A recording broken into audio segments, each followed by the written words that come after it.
নিয়ে এসছো আমাকে। কে তোমরা? এই খোলো আমাকে।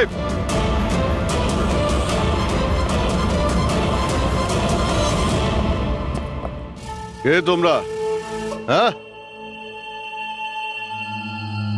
চোখ থেকে ওটা খোলো।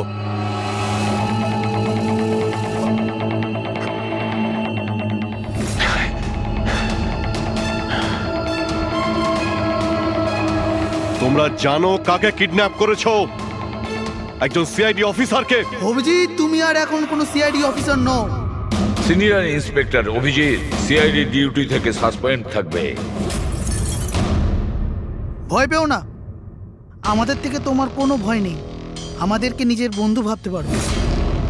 বন্ধু? তোমরা কারা বলবে? সব জেনে যাবে অভিজিৎ, আমরা কে আর তোমার থেকে কি চাই। অন্ধকারে লুকিয়ে রয়েছো কেন? সাহস থাকলে সামনে এসো। আমরা অন্ধকারে আছি কারণ এই দেশ আর সমাজ আমাদেরকে আলোতে কাজ করতে দেয় না। তার মানে আমরাও তোমার মতো একজন আইনের রক্ষক, কিন্তু তুমি আইনের ছাতার তলায় কাজ করো আর আমরা ওর বাইরে। আমরা অপরাধীদের সরাসরি সুবিচার দিয়ে থাকি, না কোর্ট, না কাছারি, না এনকোয়ারি কমিশন, সোজা মৃত্যুদণ্ড। এক মিনিট, তোমরা কি বলছো? আমি কিছুই বুঝতে পারছি না। চিনতে পারছো একে? এ তো মালবিকা, নামেই সোশ্যালাইট, কিন্তু অনেক আতঙ্কবাদী সংগঠনের সঙ্গে যুক্ত। Good, next. একে আবার চিনব না? সবাই জানে ও রিয়েল এস্টেটের ব্যবসায়ী, কিন্তু তার আড়ালে ড্রাগসের ব্যবসা। উইলিয়াম? এ তো উইলিয়াম। 7টা মার্ডারের কেস আছে এর উপরে। That's right. কিন্তু এদের ছবি তোমরা আমায় কেন দেখাচ্ছ? আইনের ইতিহাসে আজ এক ঐতিহাসিক জয়। ভয়ঙ্কর আসামি বালা সিজু, যাকে বাচ্চাদের অপহরণের জন্য প্রত্যেক রাজ্যের পুলিশ খুঁজে বেড়াচ্ছিল, সে শেষ পর্যন্ত সিআইডির হাতে ধরা পড়ে গেল। এখন সিআইডির টিম বালাকে জিজ্ঞাসাবাদ করবে, আর বালাকে জিজ্ঞাসাবাদের ভিডিও বানিয়ে সেটাকে আদালতে প্রমাণ হিসেবে তুলে ধরবে, যাতে বালাকে কঠোর থেকে কঠোরতর সাজা দিতে পারা যায়।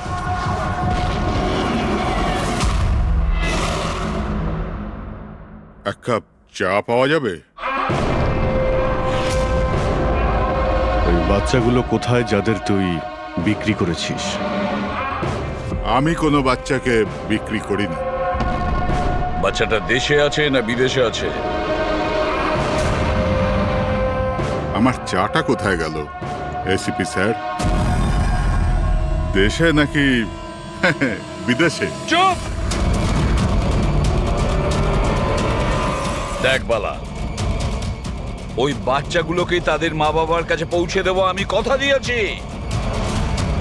যদি ওদের কিছু হয় না, তোর অবস্থা আমি এমন করব যেটা তুই স্বপ্নেও ভাবতে পারছিস না।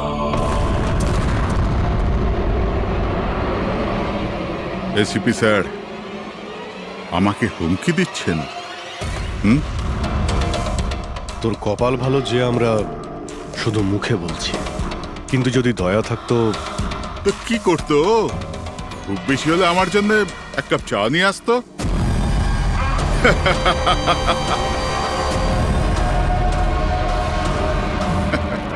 পা নিচে নামা। আরে ম্যাডাম, আপনি আমার জন্য চা বানিয়ে আনুন। তাছাড়া মেয়েদের কাজ ঘরেই হয়, এই সিআইডিতে কেন সময় নষ্ট করছেন আপনি? রবি, আর যদি আমার ম্যাডামের হাতের চা ভালো লাগে, হ্যাঁ, তো আমি ওর সাথে বিয়ে করবার ব্যাপারেও ভাবতে পারি। উকিল বাবু, এ কিন্তু বড্ড বাড়াবাড়ি করছে। কি তোর এত সমস্যা হচ্ছে কেন অভি? হ্যাঁ,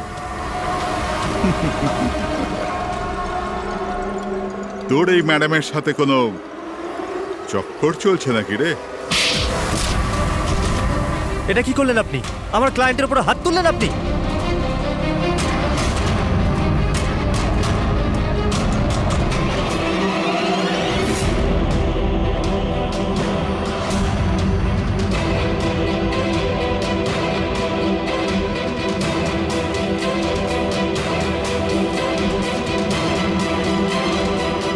Sir? Sir, he's dead. কি?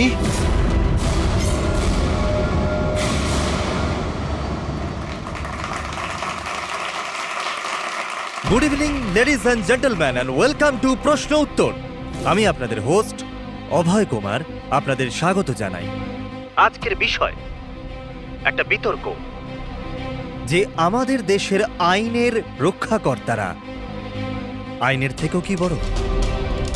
আপনারা সবাই এটা নিশ্চয়ই শুনেছেন যে সিআইডির সিনিয়র অফিসার অভিজিতের উপরে বালা নামক এক ক্রিমিনালকে হত্যার অভিযোগ আরোপ করা হয়েছে। এই জন্য আমাদের মাঝে আজকে উপস্থিত আছেন নিজেই senior inspector Abhijeet from the CID bureau, যার সাথেই এসিপি প্রদ্যুমান স্যারও, ওয়েলকাম স্যার, আর senior inspector Daya CID bureau থেকে। আমাদের প্যানেলিস্ট হলেন ex army officer Mr Ranbir, ex IB officer Sanjit sir, আর এক্স জাজ মিসেস মন্দিরা, আর সঙ্গে আছেন ক্রাইমের senior editor Madan Kumar sir, আর সঙ্গে উপস্থিত আছেন সিনিয়র জার্নালিস্ট আর হিউম্যান রাইটস অ্যাক্ট্রেস। তাহলে আমি শুরু করতে যাচ্ছি হিউম্যান রাইটস অ্যাক্ট্রেসকে দিয়ে। বলুন, এই কেস সম্পর্কে আপনি কি বলবেন? এদের মতো অফিসারদের জন্যই আইনের নাম খারাপ হচ্ছে দেশে। একদম ঠিক। হাতে বন্দুক কি শক্তি এসে যায়? এনাদের মনে হয় কি যা খুশি তাই করবে। আর মানবাধিকারকে মুচড়ে রেখে দেয় এই সব আইন রক্ষকরা। হ্যাঁ, আমি তো বলি এদের থেকে বন্দুকটাই ফেরত নিয়ে নেওয়া উচিত। বন্দুক চালানোর নৈতিকতা কি হতে পারে এদের ধারণাই নেই। আমি তো এটা বলবো যে এরা একটা সিম্পল কথাকে রং চড়িয়ে বলছে। বালা সিআইডিদের সঙ্গে খারাপ ব্যবহার করেছিল, আর এর মধ্যে যদি হাত উঠেই যায় তার মানে তো এই নয় যে অভিজিতের ওপর খুনের দাগ লাগিয়ে দেওয়া হবে। আর যদি কোনো অপরাধীর হাতে হতো এই খুন, তো তাহলে কি আপনি ছেড়ে দিতেন? বা সাধারণ মানুষের হাতে? না তো। তাহলে যে নিয়ম সাধারণ মানুষের জন্য রয়েছে তা সিআইডির জন্য কেন হবে না? মিস মন্দিরা, আপনি কখন থেকে চুপ করে বসে আছেন? এই বিষয়ে আপনি কি বলতে চান? অভিবাবু, আমি এই জন্য চুপ রয়েছি যে যেই সিআইডির বাহাদুরির প্রশংসা লোকেরা করে থাকে তাদেরকে আজ এখানে অপমান করাটা ঠিক হচ্ছে কি? দেখুন, আমার মনে হয় তর্কের কোনো শেষ নেই।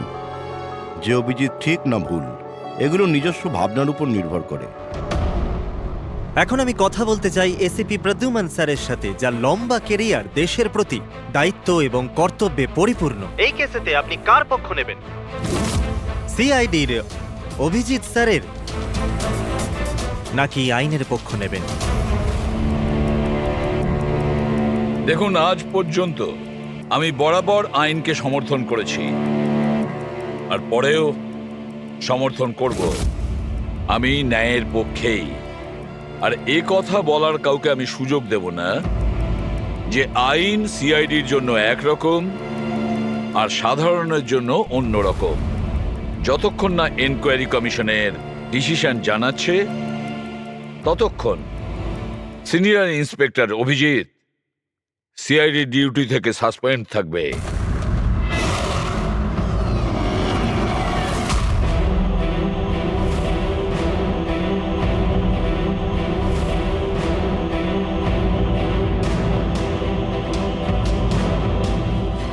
এক মিনিট স্যার।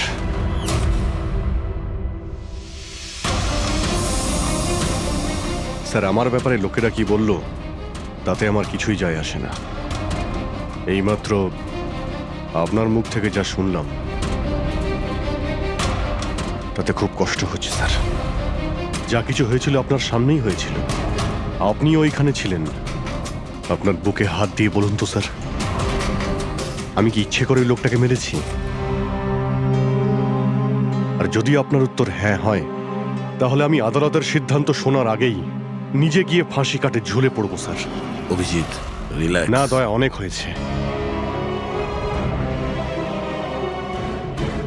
এরকম অনেকবারই হয়েছে। অনেক সময় দেখেছি কিছু মানুষেরা আমাদের উপরে অপবাদ দেয়, আর স্যার আমাদের পক্ষে থাকার বদলে আমাদের সাসপেন্ড করে দেন। আর আপনারা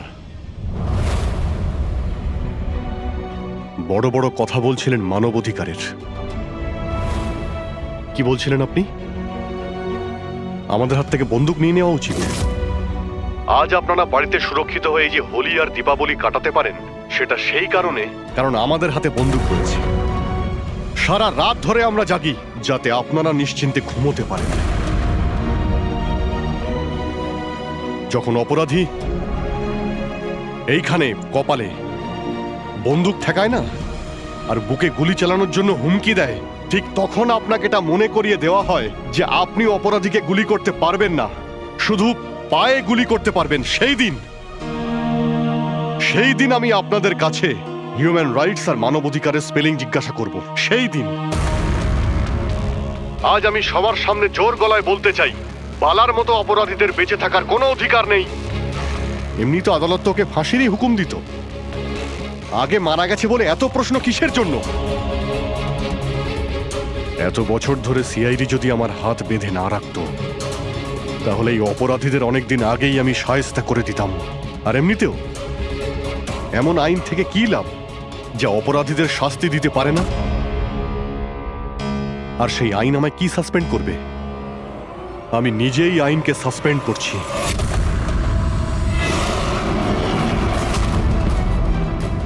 মনে সাহস আর পকেটে রেজিগনেশন নিয়ে আমি সবসময় করি।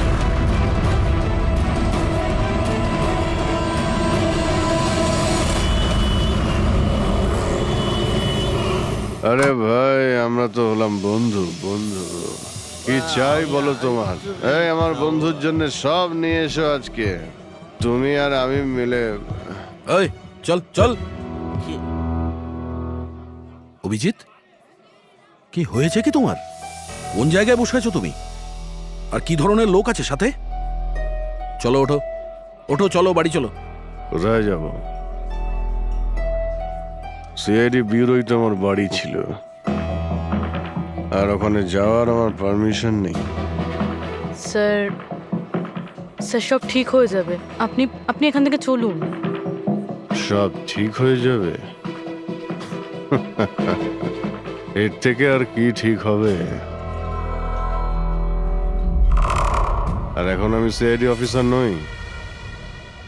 কোনো হিউম্যান রাইটস, কোনো এনকোয়ারি কমিশন আমার কিছুই করতে পারবে না। সমস্ত অপরাধীদের খুঁজে খুঁজে মারবো আমি, আর তোমরাও আমার কিছুই করতে পারবে না। আর না তোমার ওই এসএপি প্রদ্যুমান। যাও তোমরা ওর কাছেই যাও, তোমাদের মুখ আমি দেখতে চাই না। যাও। অভিজিৎ, তুমি সজ্ঞানে আছো? তুমি জানো তুমি কি বলছো? ছাড়ো না ভাই, যদি তুমি সত্যিকারের বন্ধুই হতে না, তাহলে ওই দিনই প্রমাণ করে দিতে আজ এই সমস্ত ন্যাকামি করার কোনো প্রয়োজন নেই। কি বললে তুমি? নাটক? তোমার এটা নাটক মনে হলো? আবার কি? ঠিক বলেছ, একদম ঠিক বলেছ। স্যার যাও যাও, তুমিও যাও।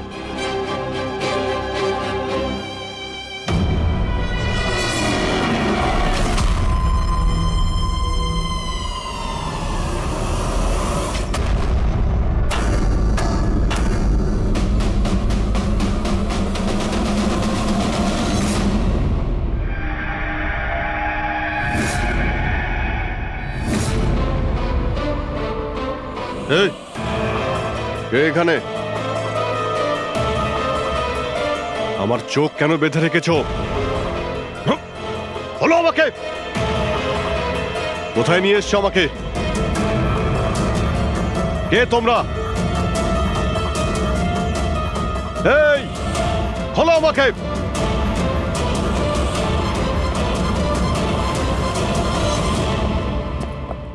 কে তোমরা?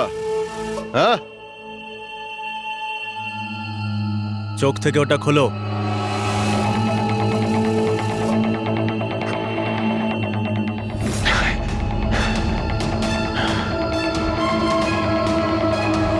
তোমরা জানো কাকে কিডন্যাপ করেছো? একজন সিআইডি অফিসারকে। অভিজিৎ, তুমি আর এখন কোনো সিআইডি অফিসার নও। Senior inspector Abhijeet CID duty থেকে সাসপেন্ড থাকবে। ভয় পেও না, আমাদের থেকে তোমার কোনো ভয় নেই।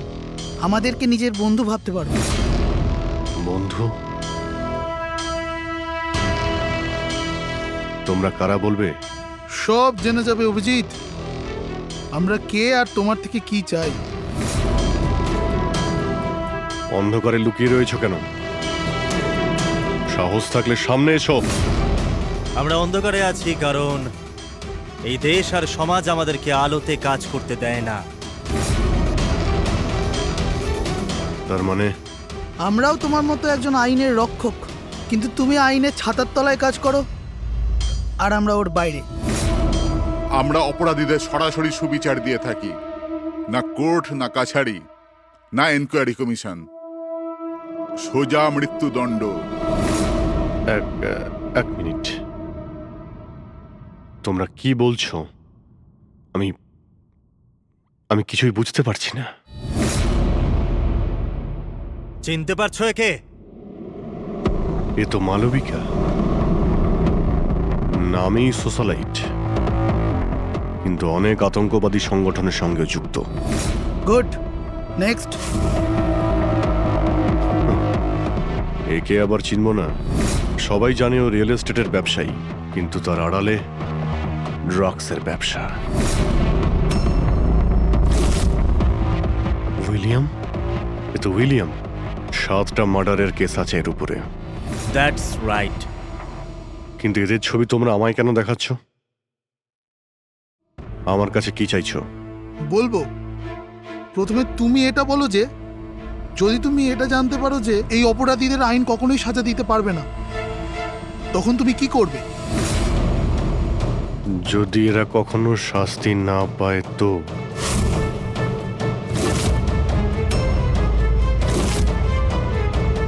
তো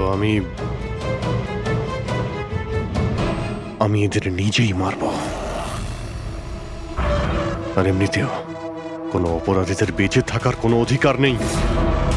সবাইকে পিষে মেরে ফেলা উচিত, সবাইকে। Very good. তোমার ভেতরে এই রকমই উদ্যম আর সাহস দেখতে চেয়েছিলাম আমরা। আমি তোমার যন্ত্রণা বুঝতে পারি অভিজিৎ। যদি বালা ভুল করে মরেও যায় তাতে কি আর হবে? ছিল তো ও একটা অপরাধী, না? এবার তুমিই বলো অভিজিৎ, এত বছরের চাকরির এই যে পুরস্কার পেয়েছো তুমি, এটা কি ঠিক? এদের মতো অফিসারদের জন্যই আইনের নাম খারাপ হচ্ছে দেশে। আর মানবাধিকারকে মুছড়ে রেখে দেয় এই সব আইন রক্ষকরা। হাতে বন্দুক কি শক্তি এসে যায়? এনাদের মনে হয় কি যা খুশি তাই করবে। না, এটা একদমই ঠিক নয়।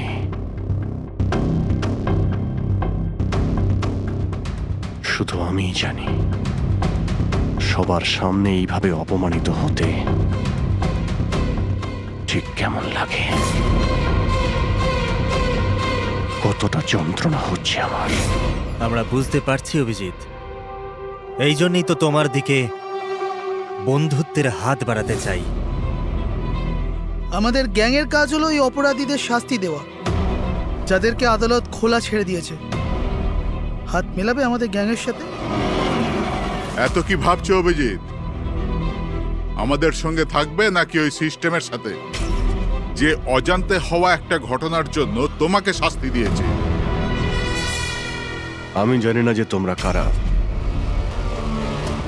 তবে লড়াই যখন অপরাধ আর অপরাধীদের বিরুদ্ধে, তখন আমার উত্তর সব সময় হ্যাঁ। কিন্তু এর প্রথমে তোমাকে বিশ্বস্ততার পরীক্ষা দিতে হবে। বিশ্বস্ততার পরীক্ষা? এই লোকটা কে? গগন, যে 5 জন মহিলাকে খুন করেছে, আর আদালত একে মানসিক ভারসাম্যহীন হিসেবে মুক্তি দিয়ে দিয়েছে। নাও রিভলভার আর চালাও গুলি।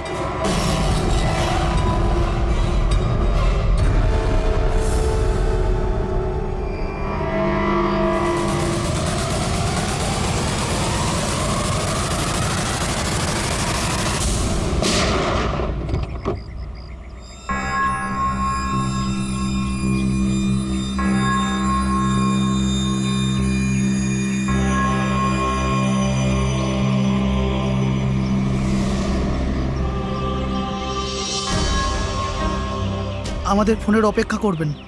আর হ্যাঁ, যা আপনার অসুবিধা হলো না ওর জন্য সরি।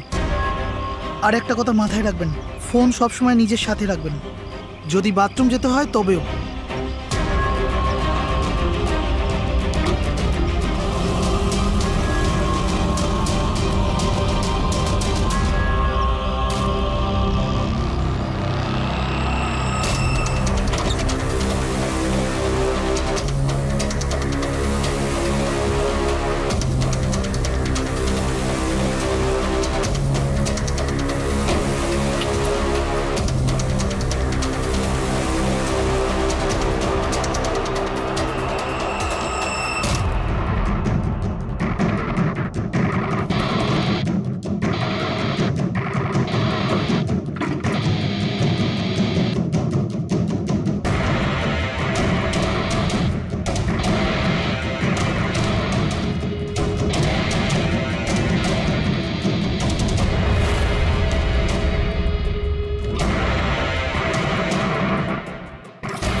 আমি এসে গেছি।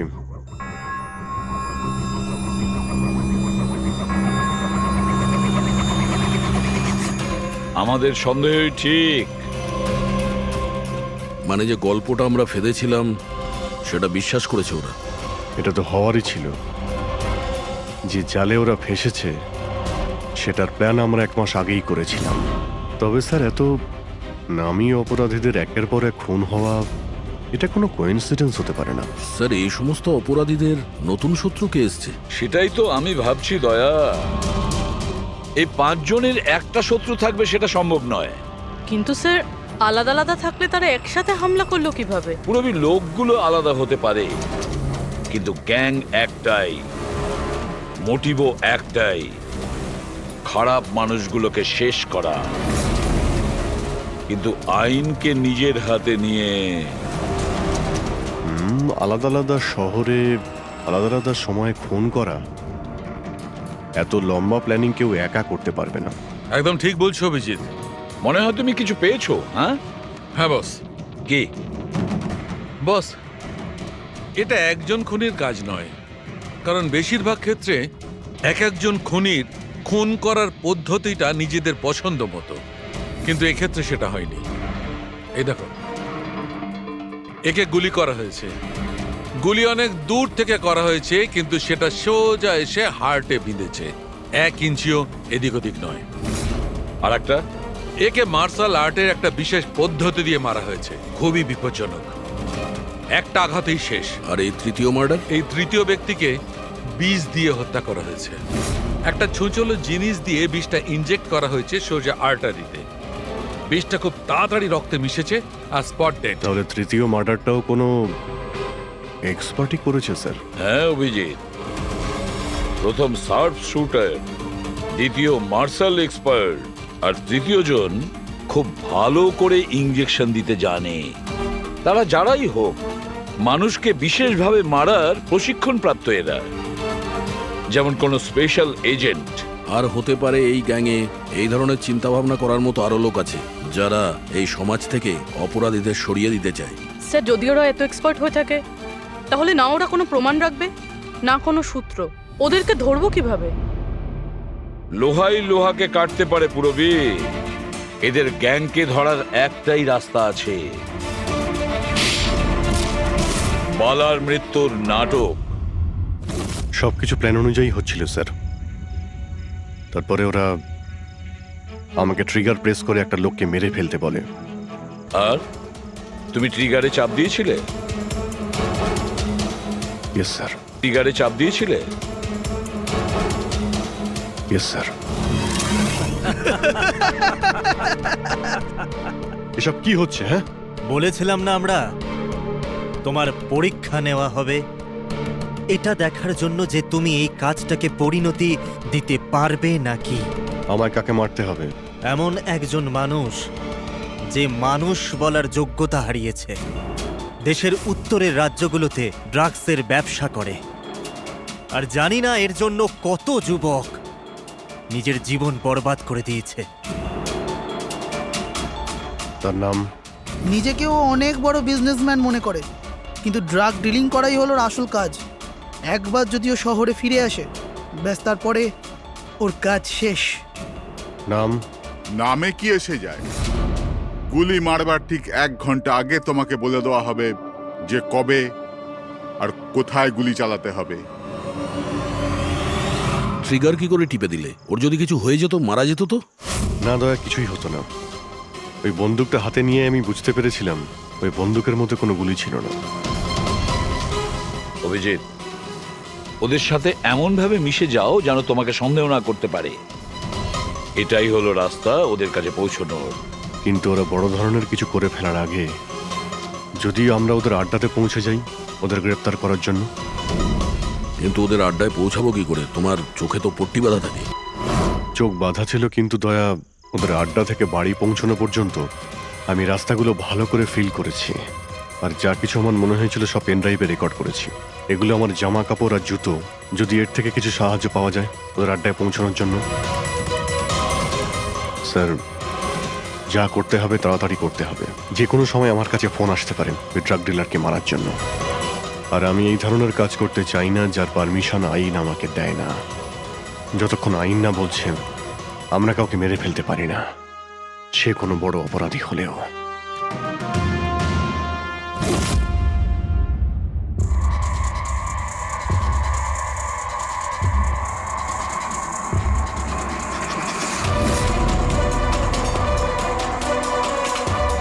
ভালো করে শুনুন, প্রায় 1.5 ঘন্টা লেগেছিল ওদের আড্ডা থেকে আমার বাড়িতে ফিরতে।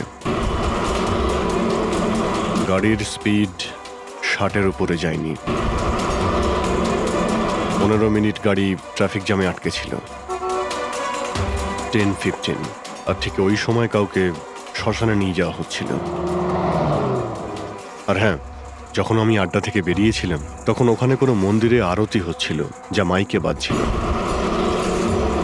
প্রায় সব মিলিয়ে 6টা সিগন্যালে গাড়ি দাঁড়িয়েছিল, আর প্রায় 5টা ফ্লাইওভার ছিল।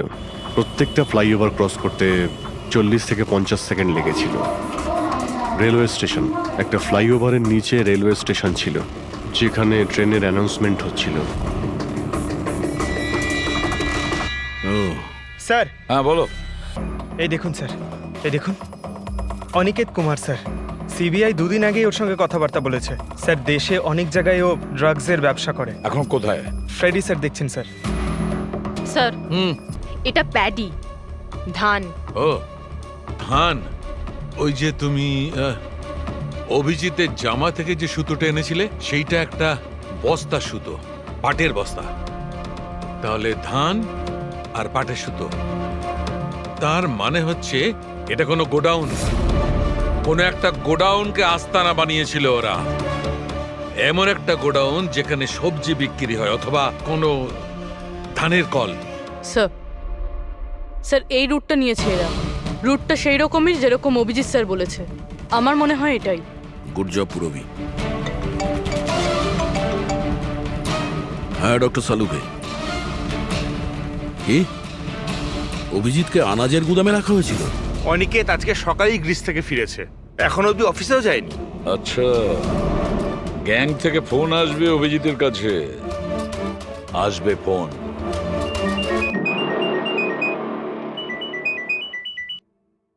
হ্যালো, আপনার জন্য একটা সুখবর আছে অভিজিৎ স্যার। যে সময়ের আপনি অপেক্ষা করছিলেন সেটা এসে গেছে।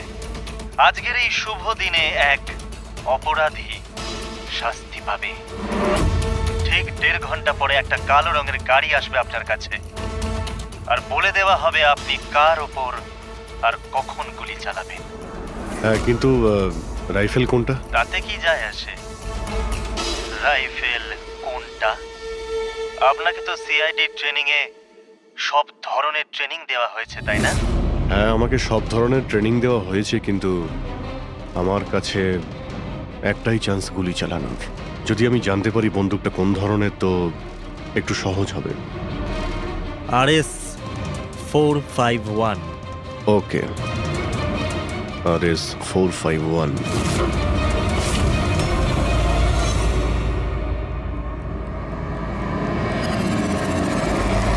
এটা কি বলছেন আপনি? আমার মৃত্যুর ভয় রয়েছে? তাহলে আমি যাবোই না কোথাও, ঘরের মধ্যেই লুকিয়ে বসে থাকবো আমি। সমস্ত মিটিং ক্যান্সেল। অনিকেত, বাড়িতে লুকিয়ে থাকলে কোনো লাভ হবে না। ওরা প্ল্যান করে বসে আছে তোমাকে মারার জন্য। ওরা তোমাকে মেরেই ফেলবে। আপনারা কিছু করুন না, আপনারা সিআইডির লোক, বাঁচান আমাকে। বাঁচাবো আমরা তোমাকে। আর এবার গুলি আমাদের অফিসার তোমাকে করবে। তোমার জামার ভেতরে একটা বুলেট প্রুফ জ্যাকেট থাকবে আর কিছু রক্তের প্যাকেট। কিন্তু স্যার, লক্ষ্য এদিক ওদিক হয়ে গেলে যদি গুলি মাথায় লেগে যেত? কিচ্ছু হবে না, কারণ গুলিটাও নকল থাকবে। আর হ্যাঁ, তুমি তোমার কর্মফল ভোগ করবে। তোমাকে শো করে ওই মাস্টার মাইন্ডকে আমরা আগে ধরবো। এবারে বলো, মিটিং এর জন্য কোথায় যাচ্ছিলে তুমি? পরের মিটিং 1 ঘন্টার মধ্যেই হবে। এই মলের বাইরে একটা লঞ্চে হবে। মলের বাইরে? হ্যালো, আমার মনে হচ্ছে মিশনটা ক্যান্সেল করতে হবে। কিন্তু কেন? বালা বেঁচে আছে।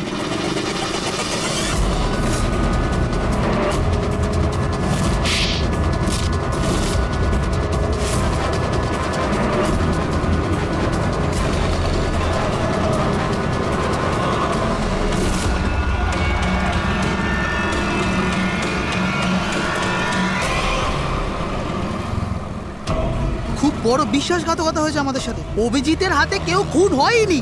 প্ল্যান ক্যান্সেল করব না আমরা। সিআইডি আর অভিজিৎকে এই বিশ্বাসঘাতকতার চরম মূল্য চোকাতে হবে।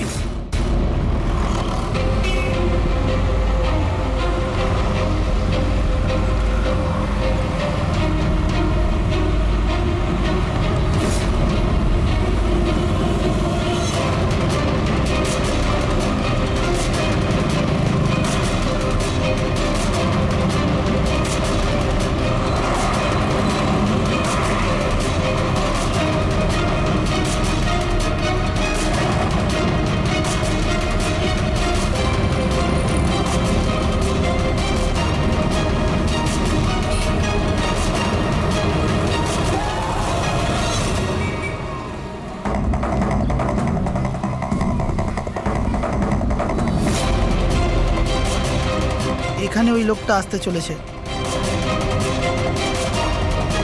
কিন্তু ওই লোকটা কে? অপেক্ষা কর, জানতেই পারবি। চল তোকে ওই জায়গাটা দেখাই, যেখান থেকে তোকে গুলি চালাতে হবে ওর উপর।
গোডাউন তো একদম খালি, কেউ নেই এখানে।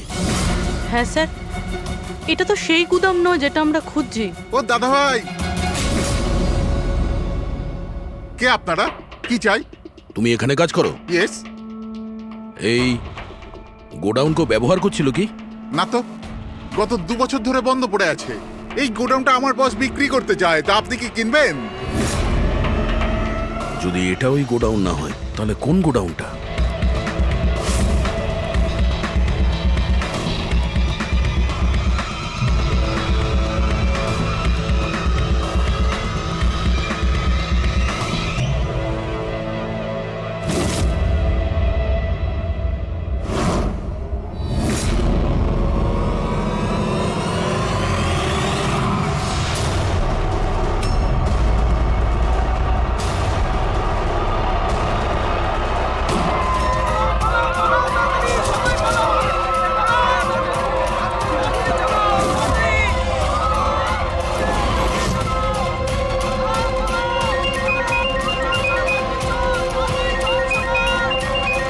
হ্যালো।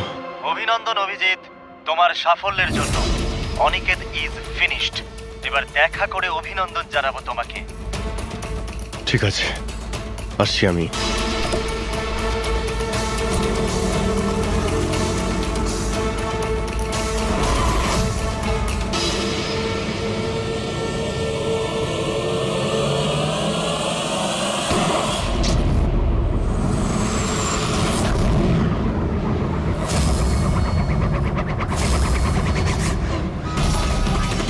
পঙ্কজ, ধরো, ছাড়বে না ওকে। ও নো স্যার। কি হয়েছে? স্যার আমি একটা ভুল করে ফেলেছি। ওই তিলকনগরের গুদামটা মিস করেছি। স্যার এই দেখুন স্যার, ওখানেও একটা মন্দির আছে, শ্মশান আছে, ফ্লাইওভার আছে আর রেলওয়ে ট্র্যাক। আচ্ছা, ওই গোডাউনটা না তো? কত দূর এখান থেকে? স্যার ট্রাফিক জ্যাম নিয়ে 40-45 মিনিট লাগবে। স্যার অপরাধীরা জানতো আমাদের প্ল্যানটা। অভিজিৎ স্যারের নকল গুলি চালাবার কথা। অভিজিতের সামনে বিপদ, দয়াকে ফোন করতে হবে। দয়া, দেখো অনিকেতকে কেউ গুলি করেছে, আসল গুলি। হ্যাঁ, অভিজিতের সামনে বিপদ। ওদের আড্ডা জানতে পেরেছো? না স্যার, খুঁজছি। তাড়াতাড়ি তাড়াতাড়ি দয়া, আমাদের হাতে টাইম নেই।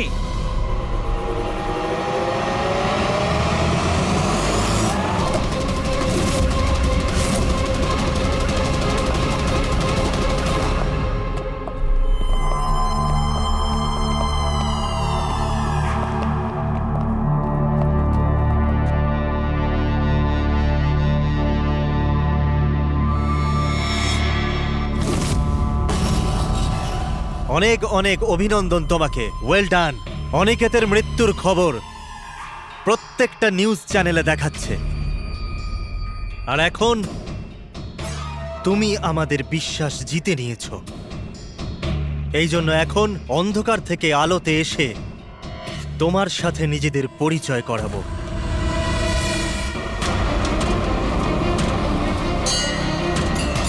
এই মন্দিরটা।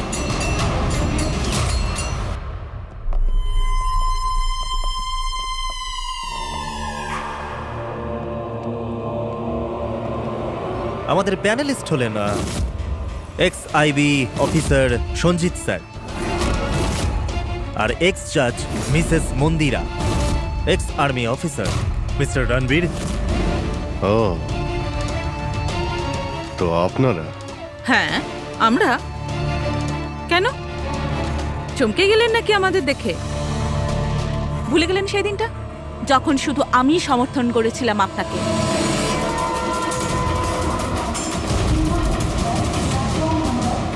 এই হচ্ছে রেলওয়ে স্টেশন। অভিজিৎ, আমাদের সবাইকার লক্ষ্য এক, অন্যায় সাফ করা। কিন্তু আপনাদের চতুর্থ সঙ্গী, ওনার কি হয়েছে? উনি কেন সামনে আসছেন না? আমি সামনে আসবো না, কারণ তুমি একজন বিশ্বাসঘাতক।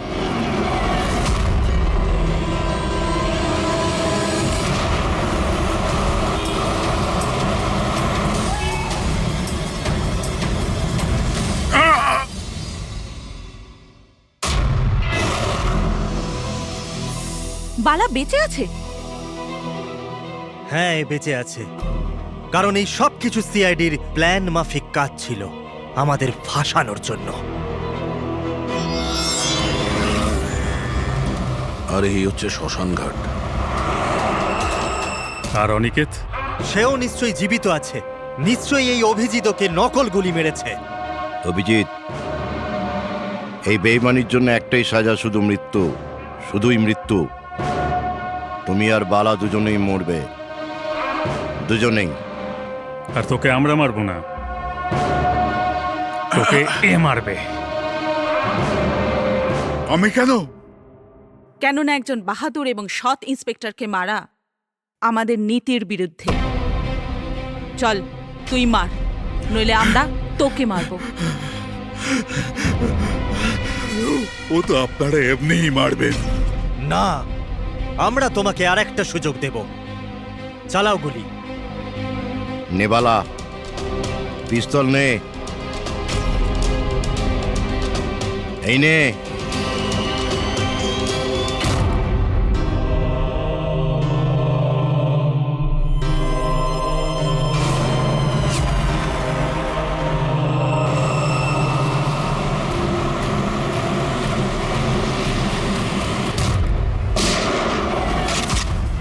কেউ পালাবে না, চল।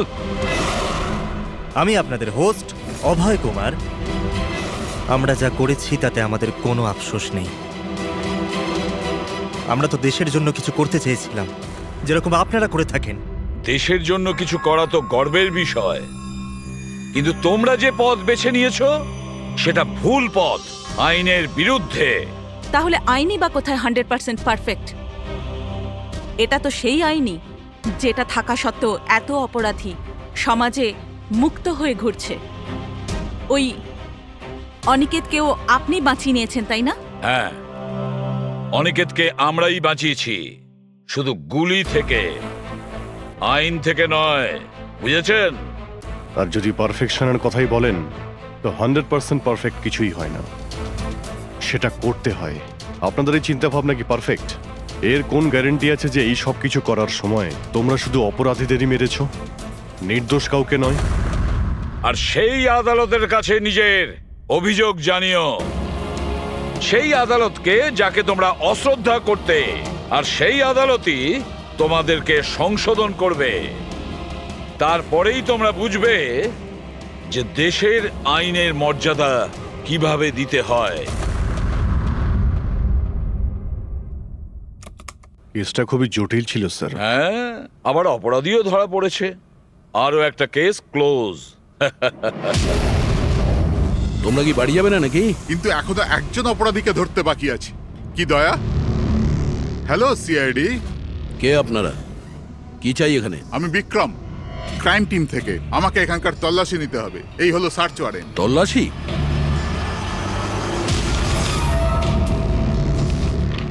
আমাদের আপনাদেরকে অনুরোধ যে আপনারা সবাই আমাদের সাথে কমপ্লিটলি কোঅপারেট করতে থাকবেন। এটা কি আমরা জানতে পারি যে তল্লাশি কেন নেওয়া হবে? দমনের ফাঁসির কেসে আপনাদের সবার এগেনস্টে কমপ্লেন্ট আছে যে আপনারা সবাই এভিডেন্স নষ্ট করতে চেয়েছিলেন।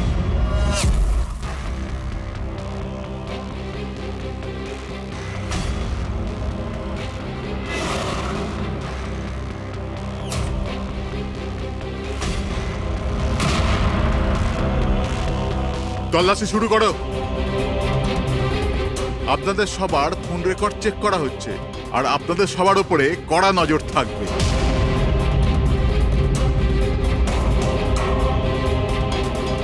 আর হ্যাঁ, আপনাদের সবার সাথে একা একা প্রশ্ন উত্তরও করা হবে। আমার আপনাদের ব্যক্তিগত পরামর্শ হলো, যাই বলবেন একদম সত্যি বলবেন।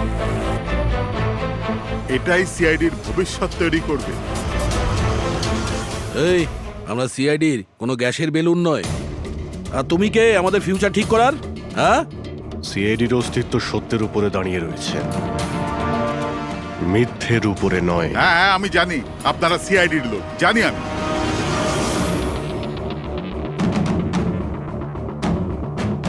কিন্তু আপনারা যেই হন, আইনের ওপরে কিন্তু নয়। আর এখন সময় চলে এসেছে আপনাদের আইনটা মনে করা দরকার। হ্যাঁ, সেটা আমরা জানি যে আইনের ঊর্ধ্বে আমরা নই, আর আমরা আইনের সুরক্ষা করি, আইনের রক্ষাকর্তা। আমরা সিআইডি, আর গর্ব করে আমরা বলি আমরা সিআইডি অফিসার। আর আমাদের প্রতিটা রক্তের বিন্দু, প্রত্যেকটা ফোঁটা সিআইডি দেশের জন্য সমর্পণ করছে